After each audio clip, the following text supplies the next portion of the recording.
আন্তর্জাতিক খ্যাতিসম্পন্ন চলচ্চিত্র ব্যক্তিত্ব তারেক মাসুদ এবং ক্যামেরা ডিরেক্টর ও গণমাধ্যম ব্যক্তিত্ব মিশুক মুনিরের ১৫তম মৃত্যুবার্ষিকী আজ। চলচ্চিত্র কাগজের ফুল নির্মাণের জন্য শুটিংয়ের লোকেশন দেখে ফেরার পথে ২০১১ সালের এই দিনে মানিকগঞ্জের ঘিওরে মর্মান্তিক সড়ক দুর্ঘটনায় এই দুই গুণীজন সহ ৫ জন প্রাণ হারান। তাদের অকাল প্রয়াণ বাংলাদেশের সাংস্কৃতিক এবং গণমাধ্যম অঙ্গনে এক অপূরণীয় ক্ষতি বলছেন সংশ্লিষ্টজনরা। মিথিলা নাজনীনের রিপোর্ট। বান্ডেল থাকলে প্রতি সেনমানিতে টাকা বাঁচবে। বিকাশ সেনমানি বান্ডেল কিনে জিতুন প্রতি লেনদেনে। তারেক মাসুদ সিনেমার ফেরিওয়ালা হিসেবে যার পরিচিতি, ভিন্নধারা চলচ্চিত্র নির্মাণ করে বাংলাদেশের সিনেমাকে বিশ্ব দরবারে তুলে ধরেছেন তিনি। তুমি নতুন আইছো, তোমার নাম? শিল্পী SM সুলতানকে নিয়ে প্রামাণ্যচিত্র আদম সুরত থেকে শুরু করে মুক্তিযুদ্ধের উপর প্রামাণ্যচিত্র, মুক্তির গান, পূর্ণদৈর্ঘ্য চলচ্চিত্র, মাটির ময়না, রানওয়ে, অন্তর্যাত্রা সবই তাকে ভিন্নধারার নির্মাতা হিসেবে পরিচিতি এনে দেয়।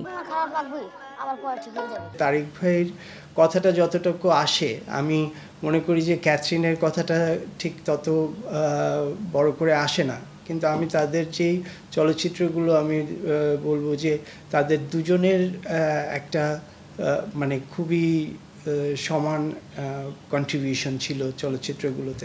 শহীদ বুদ্ধিজীবী মনির চৌধুরীর ছেলে মিশুক মনির বিশ্ববিদ্যালয়ের শিক্ষকতা, সাংবাদিকতা, চিত্রগ্রহণ, চলচ্চিত্র, ভিডিওগ্রাফি সবকিছুতেই ছিলেন অনবদ্য। বাংলাদেশের টেলিভিশন সাংবাদিকতার পথিকৃৎ বলা হয় তাকে। যারা এখন OTT প্ল্যাটফর্ম থেকে শুরু করে মেইন স্ট্রিম আমাদের সিনেমা হলগুলোর জন্য যারা সিনেমা বানাচ্ছে, তারাও কিন্তু এই মিশুক ভাই, তারেক ভাই, মোর্শেদ ভাই এদের ঘরানার কাজগুলো দেখে অনুপ্রাণিত হয়ে কিন্তু একটা ধারার জায়গায় এসেছে। ব্যক্তির জায়গা থেকে যে এক ধরনের শূন্যতার জায়গাটা, যেটা কখনোই পূরণ হওয়ার না, আর অকালে চলে যাওয়ার ব্যাপারটা, পরিণত বয়সে স্বাভাবিক মৃত্যু একরকম, অস্বাভাবিকভাবে একটা কিছু ঘটা, সেটার ধাক্কাটা আসলে অনেক বড়। চলচ্চিত্র পরিচালক তারেক মাসুদের রানওয়ে সিনেমার চিত্রগ্রাহক হিসেবে কাজ করেন মিশুক মনির। একসাথে কাজের অভিজ্ঞতাকে আরও এগিয়ে নেওয়ার স্বপ্ন দেখছিলেন তারা। তারেক ভাই এবং মিশুক ভাই চলচ্চিত্র মাধ্যমের খুবই গুরুত্বপূর্ণ দুজন মানুষ ছিলেন। স্মৃতি সংরক্ষণের ক্ষেত্রে আমাদের একটা প্রজেক্ট ছিল যে আমরা আমাদের গ্রামের বাড়িতে তারেক মাসুদ মেমোরিয়াল সাইট বলে একটা জিনিস করব। একটা সময় সরকার কর্তৃক মানে এটার জন্য স্যাংশনও ছিল, কিন্তু পরে যে কোনো কারণেই হোক, আমলাতান্ত্রিক জটিলতা বা যে কোনো কারণেই হোক, প্রজেক্টটা আর আগায়নি।